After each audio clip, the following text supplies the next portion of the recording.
Bueno, señores, el tema que vamos a ver hoy es sobre conceptos generales de archivos y directorios. Es una asignatura bastante, bueno, perdón, es un tema teórico. Vamos a hablar de lo que son los archivos y directorios y cuál es la importancia que estos tienen dentro del sistema operativo. Porque digamos que es la base de todo. Todo en el sistema son archivos y son directorios dentro de algún dispositivo de almacenamiento. ¿Oyeron? Entonces, ¿qué viene a ser un archivo? Un archivo es una colección de información que está relacionada de alguna manera, aunque también podría ser datos almacenados sin un sentido lógico solamente porque el usuario así lo quiso. Esto ya es según lo que el usuario quiera, pero entonces ustedes como usuario final, ¿qué beneficio tendrían en crear un archivo que tuviera letras, números y cosas sin sentido si a la larga eso no les va a servir absolutamente para nada? Lo ideal es que el archivo tenga relación, tenga algún tipo de relación, sea un trabajo escrito, sea una agenda, sea una nómina de una empresa. ¿Listo? Entonces, el archivo debe tener información que esté relacionada y por lo general, pues siempre el nombre que se le asigna al archivo, ya que los archivos deben tener un nombre, pues las recomendaciones que tengan relación con la información y no llamar al archivo José 1, al otro lo llamo José 2, luego voy José 3 y así voy sucesivamente hasta que ya cuando vengo a ver no sé ni cuál es cuál, no sé qué contengo en cada archivo. Lo ideal es ponerle un nombre asociado al contenido del mismo. ¿Sí? Lo que nos pasa cuando estamos haciendo los proyectos de tesis, los proyectos de grado, que es proyecto 1, este es proyecto 2, este es final, este sí es, este por fin, uno le hace tantos cambios al proyecto que uno va creando archivos nuevos y si le sigue manejando con esos nombres, uno no sabe al final cuál es cuál. Tiene uno que irse a las fechas de los archivos para saber cuál fue el último que modificó, ¿verdad?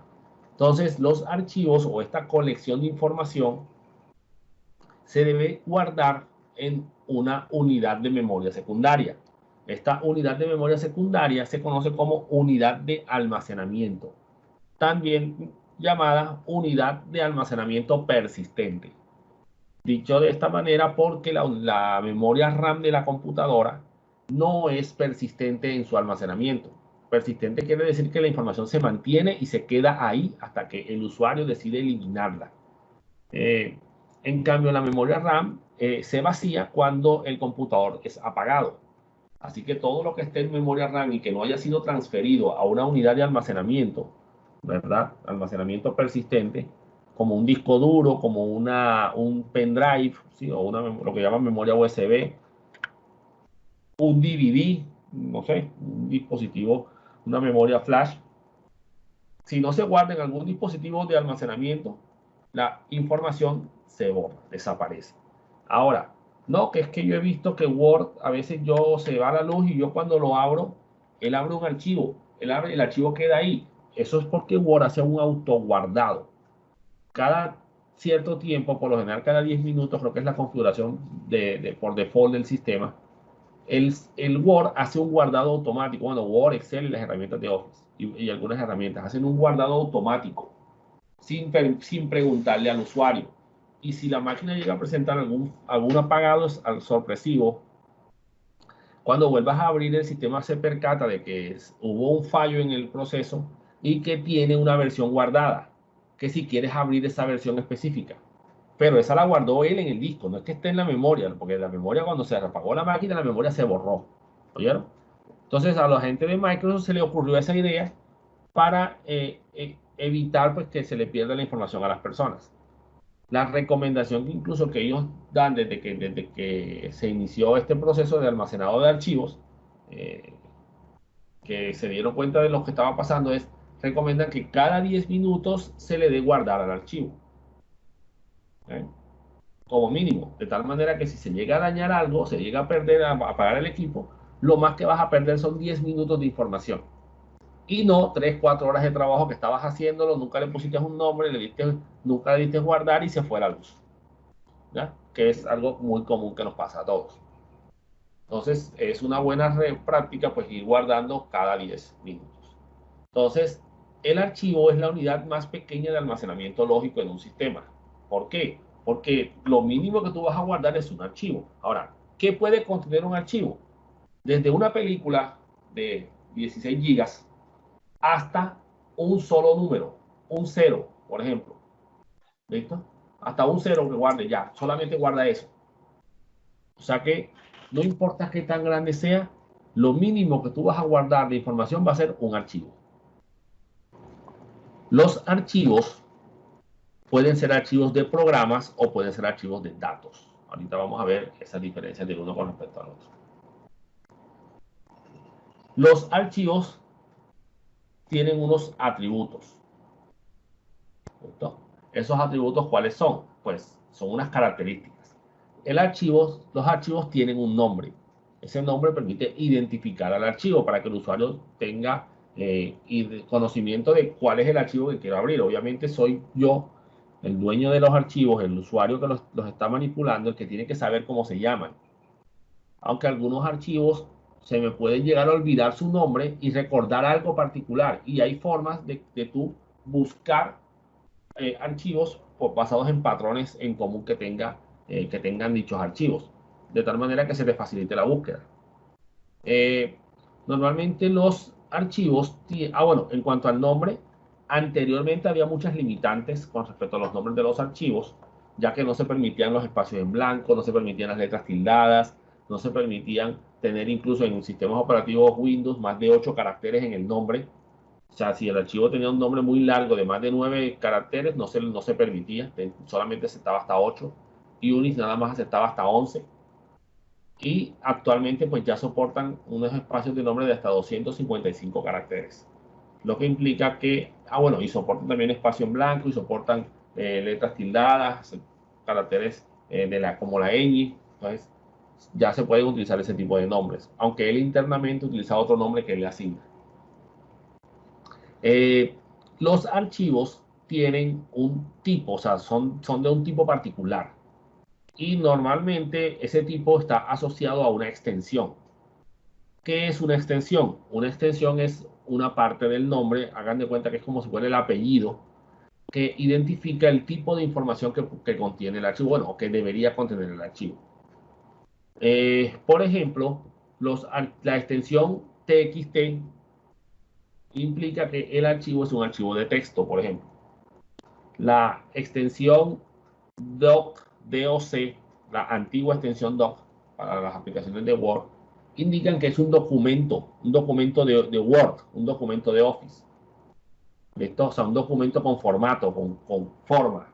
Cuando se dice formato o se dice texto con formato, es porque el texto puede cambiar el tipo de letra, el color, la alineación. En cambio, en los archivos TXT no hay forma de cambiar el color, no hay forma de cambiar el tamaño de la letra. ¿Sí? La información solamente guarda el texto.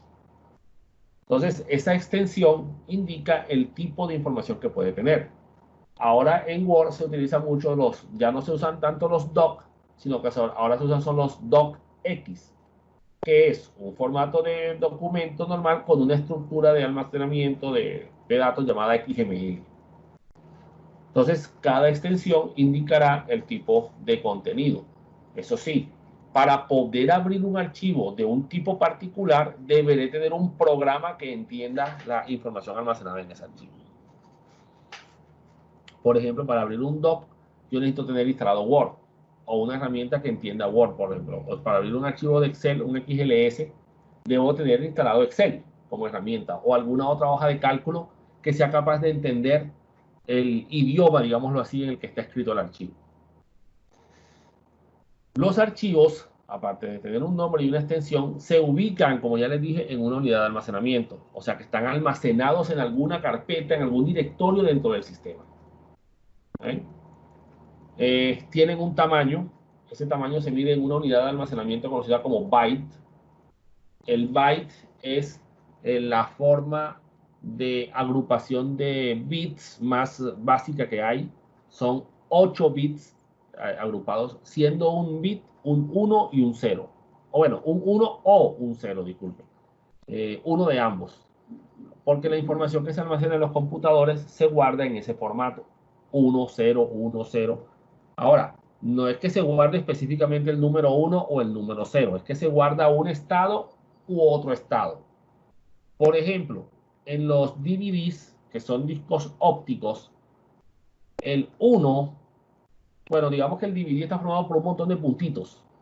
Y esos puntitos se pueden quemar con un grabador que lo que hace es quemar ese puntito en particular.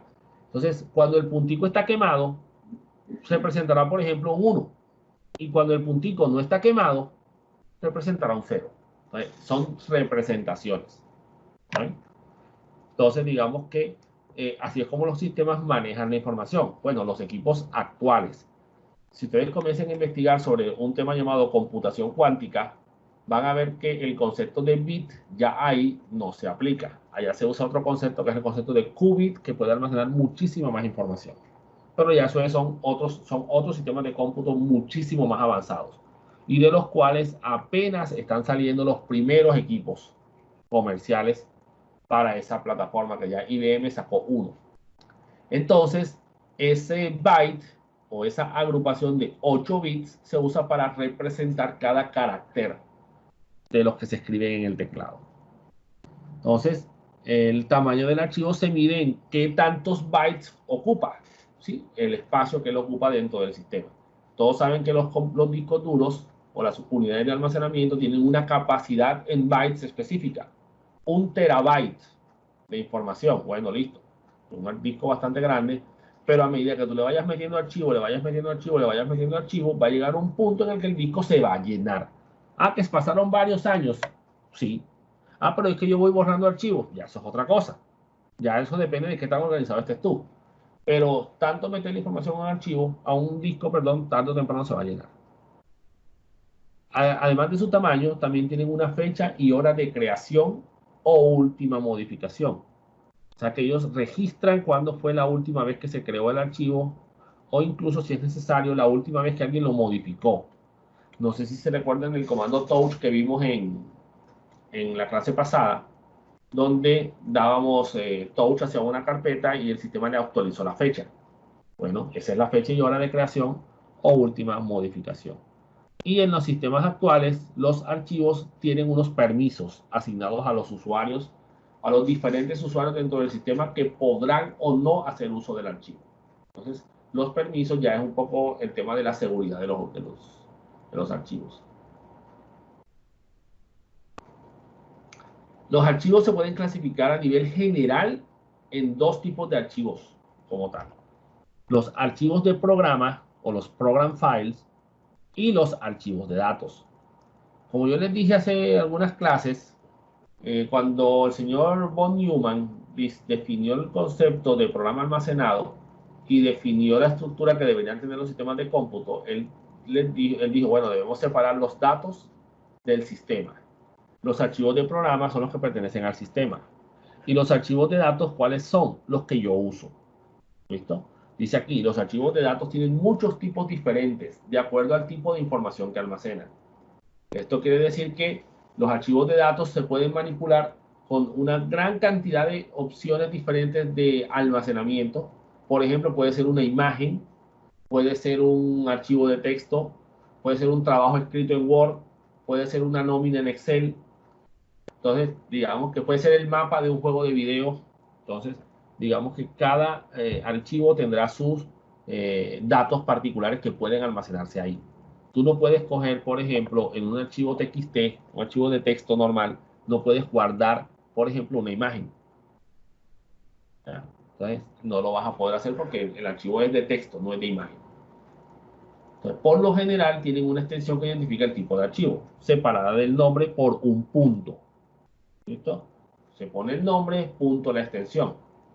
Muchas veces la extensión la pone la aplicación que yo estoy usando para manipular el archivo. O sea que si abro Word y comienzo a escribir una carta ahí, cuando yo le dé guardar y yo le ponga el nombre, por ejemplo, carta, si yo no le defino una extensión, Word usará la extensión por defecto que se asocia a esos archivos, que es docx. Entonces digamos que la extensión sí la va a tener, así tú no la coloques. Aquí tenemos algunos ejemplos de extensiones de archivos. Los archivos ejecutables pueden tener extensión exe de executable, com de command, aunque ya los archivos .com son bastante viejos, ya prácticamente no se usan. los archivos .com tienen la limitante de que no pueden superar los 64 kilobytes de almacenamiento. A veces tienen una extensión bin. Normalmente estos programas están escritos en lenguaje binario y corren por sí solos dentro del sistema operativo. Eso sí, necesitan del sistema operativo para funcionar.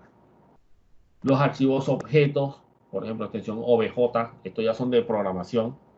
Los códigos fuente de programación también, miren, ahí están los archivos .java, los archivos .bb que son de Visual Basic, los archivos CS son de C# de Microsoft, C es de lenguaje C, C es de C++, y ASM es de Assembler o lenguaje ensamblador. Archivos de proceso por lotes, los .bat en Windows o los .sh en los sistemas Unix, texto y documentos, librerías, documentos para impresión. Aquí aparece el formato PDF, ¿verdad? Sistemas de archivados, en estos casos son sistemas que empaquetan y comprimen información. Tenemos los .zip, los .rar, los .tar, los .gz. Archivos multimedia, que puede ser video, puede ser audio, entonces puede ser MOV, una película, MPG también una película, MP3 también, AVI pues también es bueno, perdón, MP3 es audio solamente, y AVI también es video y audio. Entonces, según la extensión, así será el programa que yo podré utilizar para manejar ese archivo. Tengan claro, los archivos del programa, ¿cuáles son? Los primeros, los ejecutables. Los que tienen extensión .exe o extensión .com.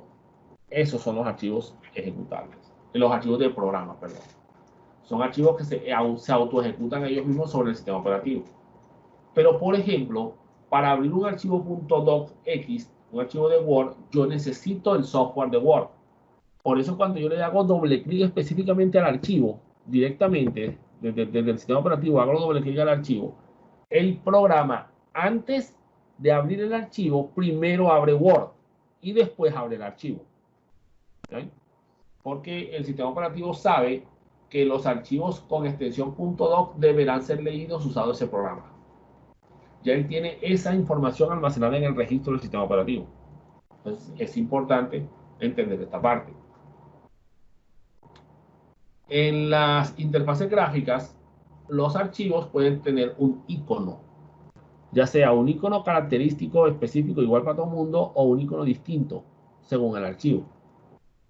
Si observan ahí, por ejemplo, tenemos un folder, una carpetica de color naranja. Tenemos archivos de PowerPoint, los que tienen la P, que son de color naranja también. Las imágenes, pues se ve la imagen como tal. Tenemos documentos de ODP, de presentaciones de OpenOffice. Tenemos .dossier, tenemos diferentes archivos en el sistema y hay extensiones que son igualitas. ¿Sí ven? Estas son idénticas. Indican el mismo tipo de archivo. ¿Ya ven? Aquí este MIT y este WAP. Ambos tienen el mismo símbolo, pero noten que aquí dice WAP. Entonces, ahí se observan los iconos para para diferentes tipos de extensiones. Entonces, ya yo sé que estos, que son PPT, son PPT, son PowerPoint. Este también es PowerPoint, pero es otra extensión distinta. Esto es una plantilla. Y este es PPS, esto ya es una presentación autoejecutable de PowerPoint. Pero todas tres necesitan de que PowerPoint esté instalada en la computadora para poder funcionar. ¿Sí? Muy bien. Hablando del tamaño de los archivos, tengamos claro, como ya dijimos, los archivos ocupan espacio. Entre más información tengan, más espacio ocupan. Ojo, los documentos de Word que tienen negrita, cursiva, todo eso, el tipo de letra, todo eso ocupa espacio. ¿Oyeron? Es posible que ustedes tengan un archivo con unas letras sencillas y el archivo pese en Word, pues, el archivo pese 10 megas. Y otro compañero toma el mismo archivo y le cambia el tipo de letra y le pone una letra más florida, más llamativa, con más curvas y cosas por el estilo, que lo más probable es que pese más y el archivo va a pesar más. Porque es que toda esa información se tiene que almacenar junto con el archivo. ¿Ya ven? El color de la letra también tiene que guardarse, el tamaño. Entonces, En cambio, en un archivo de blog de notas, por ejemplo, un archivo de texto, nada más lo que vas a guardar es el texto. No vas a guardar ni tipo de letra, ni tamaño, ni color, ni nada. Así que va a pesar mucho menos. Entonces, los archivos ocupan el espacio según el contenido que estos tengan. La unidad de almacenamiento básica, como tal, ya unidad para medir, es el byte. Y hay varios múltiplos que se pueden utilizar. Como tenemos la unidad del metro, por ejemplo, y tenemos el kilómetro, el decámetro, ¿sí? Entonces, también tenemos a nivel de byte, el kilobyte, el megabyte, el gigabyte, ¿verdad? Que representan cantidades más grandes cada vez. Porque es más fácil escribir 5 gigabytes que 5.000 millones algo de bytes. ¿Okay? Entonces, simplemente es precisamente para eso. Entonces, la unidad de almacenamiento deberá tener espacio libre para guardar el archivo o salvarlo. También se le llama salvar, de la instrucción de la palabra reservada save, que es guardar un archivo. Entonces, si el archivo pesa 10 gigas, pues tú tienes que tener por lo menos más de 10 gigas para poder guardar el archivo. Libres. Libres quiere decir que no se estén utilizando en nada. Algunos sistemas de archivos no soportan archivos grandes, sin importar si tienen espacio libre. Esto se aplica, por ejemplo, a los sistemas de archivos FAT, que eran los que utilizaba Microsoft antes y que vienen por defecto en algunas memorias USB. ¿Qué sucede? Digamos que tienes una memoria en formato BFAT de 8 GB de espacio libre y no tienes nada almacenado ahí. O sea, tienes tus 8 GB listos para guardar ahí. Pero vas a guardar un archivo que pesa 2 GB. El sistema, a pesar de que tiene el espacio, te va a decir, no tengo espacio. Pero es debido a que el sistema de archivos BFAT no es capaz de soportar archivos tan grandes. O sea que si vas a guardar una máquina virtual ahí, tienes que, por lo general, montarlo en NTFS. No lo puedes montar en FAT porque no te va a dejar.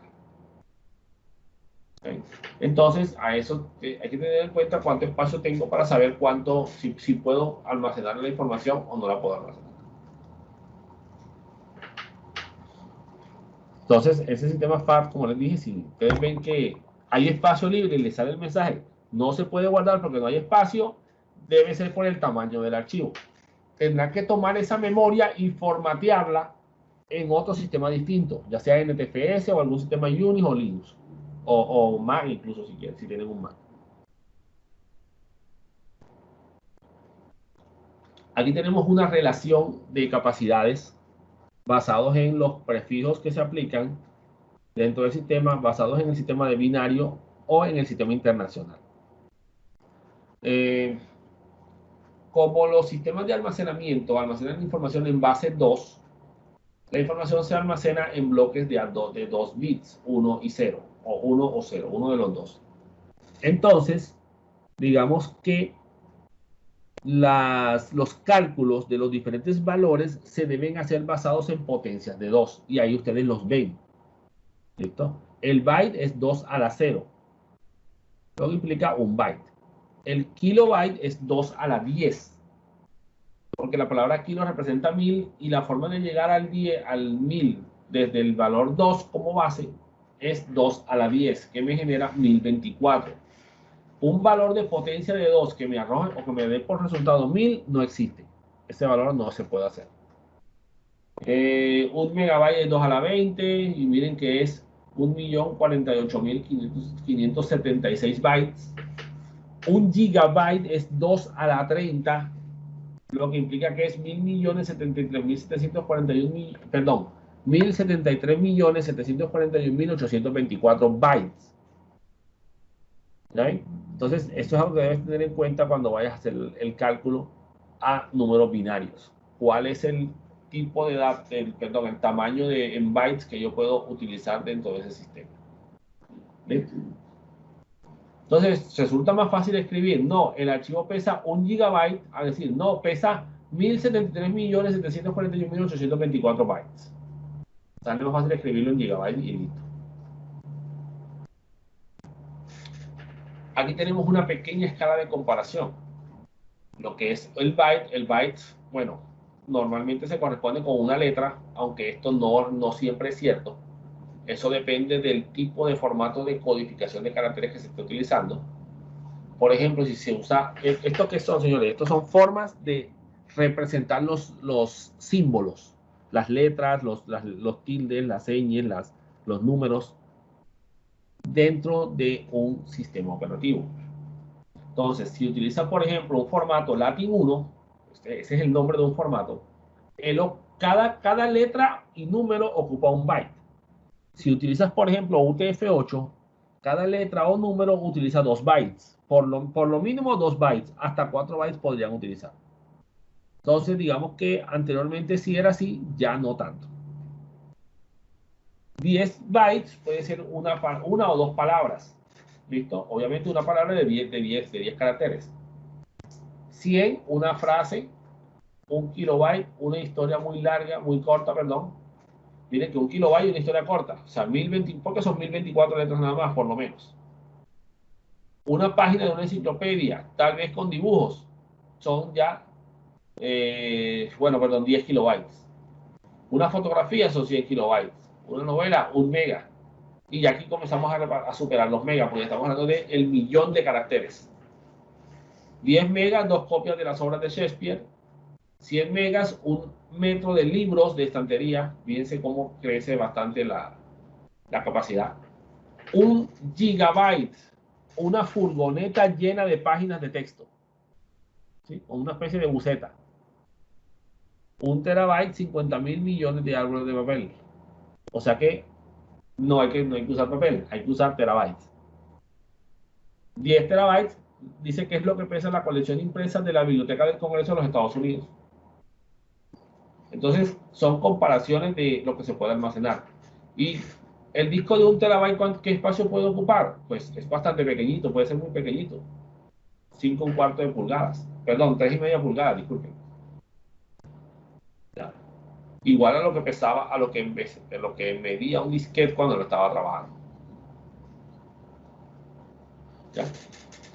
Entonces, es más fácil almacenar la información en sistemas de cómputo, se almacena muchísima información en un espacio muy pequeño que almacenarlo en papel, y ahí está la comparación de uno con respecto al otro. Muy bien. Entonces, los archivos son los que almacenan la información. Entonces, ¿qué vienen a ser los directorios? Los directorios, según la definición, son contenedores de archivos. Comparemos los archivos y directorios de una computadora con un archivador. El archivador tiene una serie de folders, ¿verdad? Y esos folders tienen hojas. La idea de los folders es organizar las hojas. Entonces, cada carpeta está marcada, cada foldercito está marcado. Y yo hago la búsqueda directamente, ya sea orden alfabético, por fecha, dependiendo cómo esté organizado el archivador, ¿verdad? Entonces, yo hago la búsqueda y cuando quiero ver el archivo, yo me voy hasta el directorio que lo contiene para ver la hoja de papel. Bueno, lo mismo pasa acá. ¿Cierto? El archivador sería el disco duro, por ejemplo, y las carpetas serían los folders dentro de ese archivador, y los archivos serían los que están contenidos dentro de ese folder. Entonces, los directorios se dice que son contenedores virtuales en el que se almacenan las agrupaciones, una agrupación de archivos y otros subdirectorios, atendiendo a su contenido, a su propósito o a cualquier criterio que decida el usuario. Como les dije, o sea, la idea es que tú seas organizado. Y así como en tu archivo le pones un nombre asociado a lo que contiene el archivo, a los directorios también. Por ejemplo, yo tengo una carpeta que se llama Coruña Americana. Ahí tengo una cantidad grandísima de carpetas que tiene o que contienen todo lo que yo manejo de la Corporación Americana. Hay una carpeta que se llama asignaturas. Ahí tengo una carpeta por cada asignatura que dicto.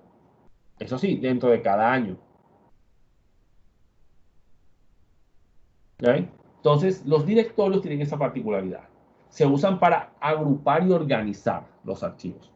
Entonces, por ahora y hasta nuevo aviso, vamos a decir que los directorios almacenan información, almacenan archivos. Aunque esto en la realidad no es así. Pero digamos que técnicamente hablando, el directorio se usa para contener archivos y para organizarlos, ¿verdad? Entonces, la información que contienen directorios de los archivos es pues, los atributos de los archivos, por ejemplo, dónde están físicamente en el dispositivo de almacenamiento. Él guarda lo que se llama el apuntador a una dirección en disco para que el sistema sepa dónde buscarlo. Entonces, en los ambientes gráficos, a los directorios se les llama también carpetas. ¿Qué atributos tiene que tener un directorio? Miren que tiene lo mismo que el archivo, tienen un nombre, tienen una ubicación dentro de una unidad de almacenamiento, no ocupan espacio, a diferencia de los archivos que sí ocupan, aunque ayer vimos que sí, que en verdad sí ocupan espacio, ¿no? Ocupan el espacio de un clúster. Tienen una fecha de creación o de última modificación y también tienen permisos. Entonces, si notan aquí, ¿qué es lo que no aparece? Extensiones. Los directorios no tienen extensiones. Normalmente la extensión se identifica porque va después de un punto, señores, pero este punto no es obligatorio, digamos. O sea, digamos que no es obligatorio que después de un punto venga una extensión. Entonces tú puedes crear un directorio que diga archivos.txt, pero eso no le quita que es un directorio. Y por lo tanto, ese txt que tú pusiste no es la extensión, sino que es parte del nombre del directorio. Tú le pusiste archivo.txt. ¿Por qué? Sencillo, te dio la gana de ponerle ese nombre. Es tu directorio, es tu archivo, es tu directorio. ¿Ya? De todos los directorios, hay uno que es el más importante, que es el directorio raíz. El directorio raíz es, valga la redundancia, la raíz del sistema, de donde empieza toda la estructura de almacenamiento de una computadora. Ahora tenemos que tener claro algo. Cada sistema operativo maneja sus directorios de una manera particular. Como vamos a ver más adelante, en el caso de Windows va a haber un directorio por cada unidad de almacenamiento. Y en el caso de Unix va a haber un solo directorio raíz. Entonces, este directorio raíz contiene todos los subdirectorios de la jerarquía de archivos y directorios del sistema. Dice aquí, un solo directorio raíz generalmente representa la totalidad de un solo disco, aunque eso no es del todo cierto. No obstante, un directorio raíz puede representar sencillamente un sistema de archivos en particular, de varios que puede haber en un mismo dispositivo de almacenamiento. Pero eso sería en plataformas Windows, ¿oyeron? Donde hay un directorio raíz por cada unidad de almacenamiento. Ahorita vamos a ver esa parte. El nombre del directorio raíz en los sistemas tipo Unix se nota por un carácter llamado slash. ¿Cuál? Esa línea diagonal que ven aquí. ¿Ven?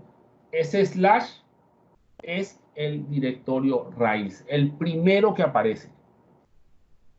Entonces, todos los accesos al sistema de archivos, incluyendo los discos extraíbles, deben hacer parte de toda la jerarquía y son subordinadas del directorio raíz.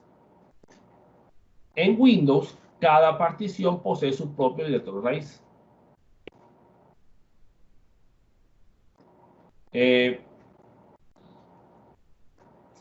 Digamos que una confusión muy común que llegamos a tener acá, en el caso de Windows, es que tendemos a creer que la unidad C es el directorio raíz, y eso no es cierto, esa es la unidad.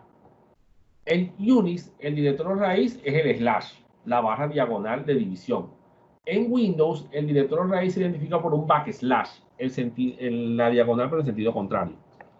Y está asociada a una unidad de almacenamiento lógico, que dicha unidad se identifica por las letras C, D, E, no sé, depende de las que haya en el sistema.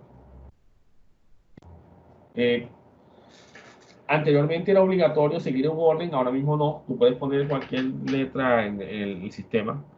Ya no aparecen las letras A y B. ¿A qué se debe esto, señores? ¿A qué creen ustedes que ya, a qué se asignaba la letra A y la letra B?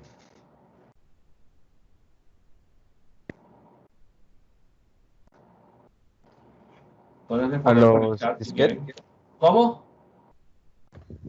A los disquetes, sin estimar algo así. Exactamente, a las antiguas unidades de disquete. Inicialmente por ahí comenzaron. Entonces era la unidad A y la unidad B.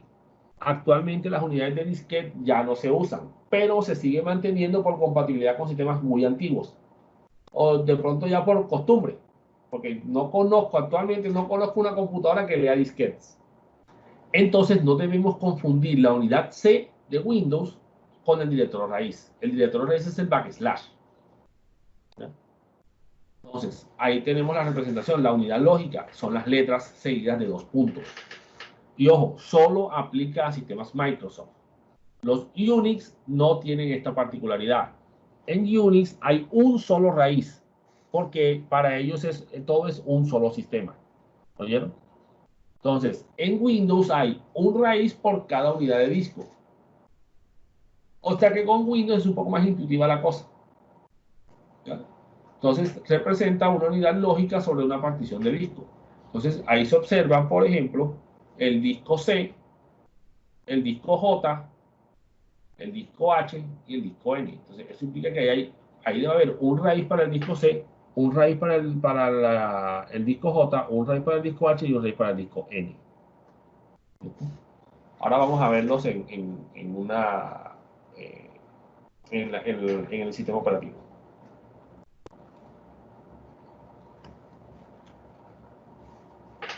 Algo que tenemos que tener claro aquí, esto es como moverse por la ciudad, como ya les he dicho. O sea que van a haber unas direcciones. Las direcciones aquí son las rutas o los path, ¿sí? P-A-T-H. Esa ruta es la dirección para poder llegar a un lugar particular dentro del sistema de archivos del sistema operativo. El sistema de archivos es el que administra los archivos de una unidad de almacenamiento. Entonces, una ruta es la forma de referenciar, o sea, de ponerle una referencia, una identificación a un archivo o directorio en un sistema de archivos de un sistema operativo. En sistemas Unix tenemos la particularidad de que, bueno, y en Windows también, todos los nombres de las rutas de tipo absolutas deberán empezar por un directorio raíz. Entonces, en los Unix, el raíz es el simbolito del slash que está aquí, y en Windows es la unidad, y este de aquí vendría a ser el directorio raíz. Solamente este. Los demás son separadores. Solamente se mantienen igual al nombre del directorio raíz por la estética, para que se vea bien, digámoslo así. Entonces, las rutas pueden ser relativas o absolutas, dependiendo de cómo las esté referenciando. Un ejemplo de ruta absoluta en la ciudad es cuando yo doy la dirección exacta. No, esta es la carrera 53 con calle 64, número 204. Es la dirección absoluta de la sede Prado. No, esto es, mira, sigue aquí derecho 2 cuadras, luego cruzas a la izquierda, ¿sí? Llegas hasta un palo de mango, ahí cruzas a la derecha, luego sigues 2 casas y ahí queda la tienda de la esquina. Eso es una referencia relativa. Porque eso es cruce a la derecha, cruce a la izquierda, sigue a 2 cuadras, depende de dónde estés tú. Es probable que si estás ubicado en otra calle distinta, la ruta, bueno, probable no, va a ser así. Si estás ubicado en una calle distinta, la ruta para llegar al mismo sitio ya no va a ser la misma que tuviste acá, porque ya cambiaste de posición. Entonces la ruta relativa es la que depende de la posición. La ruta absoluta siempre es la misma. ¿Listo? Entonces, las rutas absolutas son aquellas que señalan la ubicación de un archivo o de un directorio. Siempre empezando desde el directorio raíz en los sistemas Unix o desde una unidad de almacenamiento en los sistemas Windows. Entonces, esto es fácil de identificar a nivel visual, señores. Si la ruta en Unix empieza por un simbolito del slash, eso es el raíz, eso es una ruta absoluta. Y siempre va a ser igual sin importar dónde estés en el sistema. Acuérdense, la ruta absoluta es como si yo dijera carrera 53 con calle 64, número 204. En Windows, las rutas absolutas comienzan por una unidad. C, dos puntos, backslash. Ya saben que este primer backslash es el directorio raíz. C no es el directorio raíz, C es la unidad. D, dos puntos y su directorio raíz. Entonces, si empiezan por un slash en Unix o por una unidad de almacenamiento en Windows, son rutas absolutas. Ahora, las rutas relativas son las que señalan la ubicación de un archivo o directorio según la ubicación actual. Cuando usas uno, cuando usas la otra, pues eso ya depende de ti. Pero son dos formas de escribir la misma dirección. ¿Okay? Si sabes moverte de forma relativa y es más corto escribirlo que escribirlo de forma absoluta, pues en ese caso, pues escríbelo de manera relativa. Ahora, y si lo escribo de forma absoluta no funciona, claro que sí funciona. ¿Listo? Eso sería como decir, no, es que si me das la dirección no sé llegar.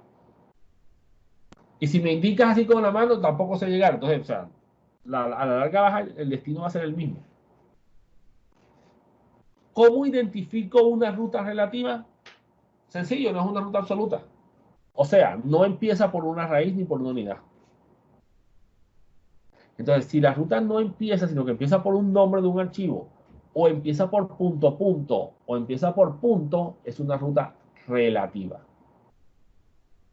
¿Listo? No sé si ya han averiguado lo del punto y punto punto. De todas formas, dijimos que sí lo íbamos a manejar en la próxima clase, en la otra semana. La ruta relativa es diferente según la ubicación. Acuérdense, como en las calles. No, subes 2 cuadras, cruzas a la derecha, pero estás del otro lado, estás más allá. Entonces, no, acá tienes que subir 1 cuadra y cruzas a la izquierda, pero llegas al mismo sitio.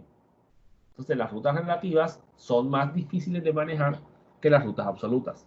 En el hecho de que las rutas absolutas siempre van a ser las mismas. Entonces, sí, tengo una sola ruta que aprenderme. Y las rutas relativas, pues varían según la posición. Las rutas relativas se vuelven buenas cuando ya tú conoces el sistema, cuando ya te sabes mover por la ciudad. ¿Sí? Entonces, el usuario debe estar consciente de su ubicación en el sistema. Y en los sistemas Windows, eso se logra con el PROM. En los sistemas Unix, se logra con el comando pwd. ¿Sí? Entonces, siempre debes tener una forma de poder saber dónde estás dentro del sistema operativo. Entonces, vamos a mostrarles algo aquí en la interfaz gráfica. Muy bien. Ahí están viendo las unidades de disco de mi computadora. Miren que ahí está la unidad Windows con la letra que le identifica que es C. Diversión es D. Este system reservado es E. Datos es G. Miren que mis descargas son J y está bastante lleno. ¿Sí? Entonces, yo voy a abrir aquí el disco C. Y listo. Esto es lo que contiene. Todo esto, todos estos folders, ¿verdad? E incluso por aquí hay algunos archivos, se encuentran contenidos dentro del directorio raíz de la unidad C. Miren lo que va a pasar cuando yo me ubico aquí en la dirección. Entonces, si observan aquí arriba, verán que aparece una C, dos puntos y un backslash. Ese backslash es el directorio raíz. Si yo abro, por ejemplo, aquí archivos de programa,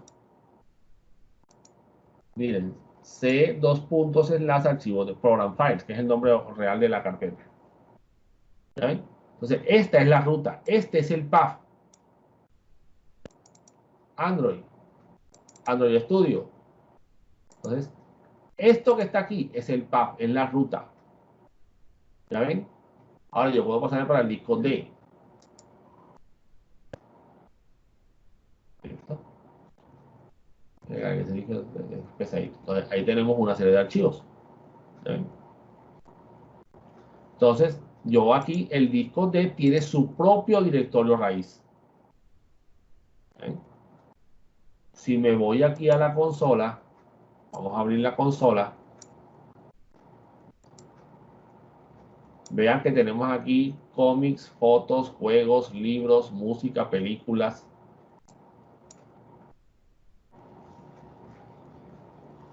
Muy bien, estábamos viendo el disco D.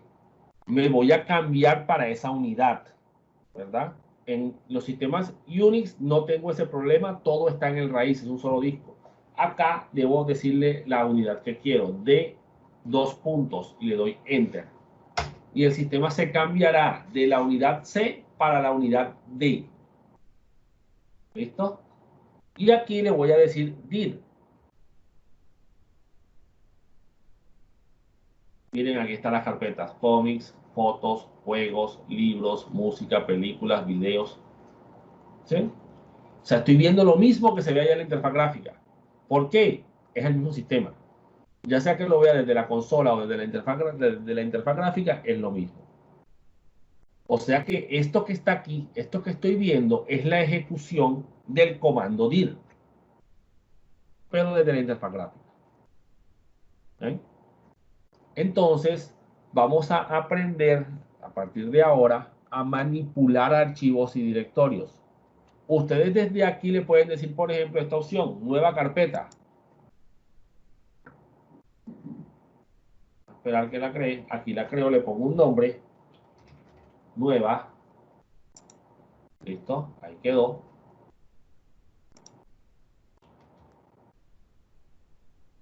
Miren, aquí está, nueva. ¿Ven? Entonces yo aquí le digo mkdir nueva 2. Miren acá abajo, nueva 2. ¿Ven? O sea que es lo mismo. No importa dónde me ubique yo en el sistema, es el mismo. Entonces, señores, eso era el tema que íbamos a ver hoy, que era el tema de archivos y directorios, más que todos los conceptos. En la próxima clase vamos a comenzar a hablar de los archivos y carpetas que se encuentran por defecto en los sistemas operativos Windows y en los sistemas operativos Linux. ¿Eso con qué finalidad? Que vayamos conociendo la ciudad, que vayamos conociendo dónde está cada cosa dentro de los diferentes sistemas operativos.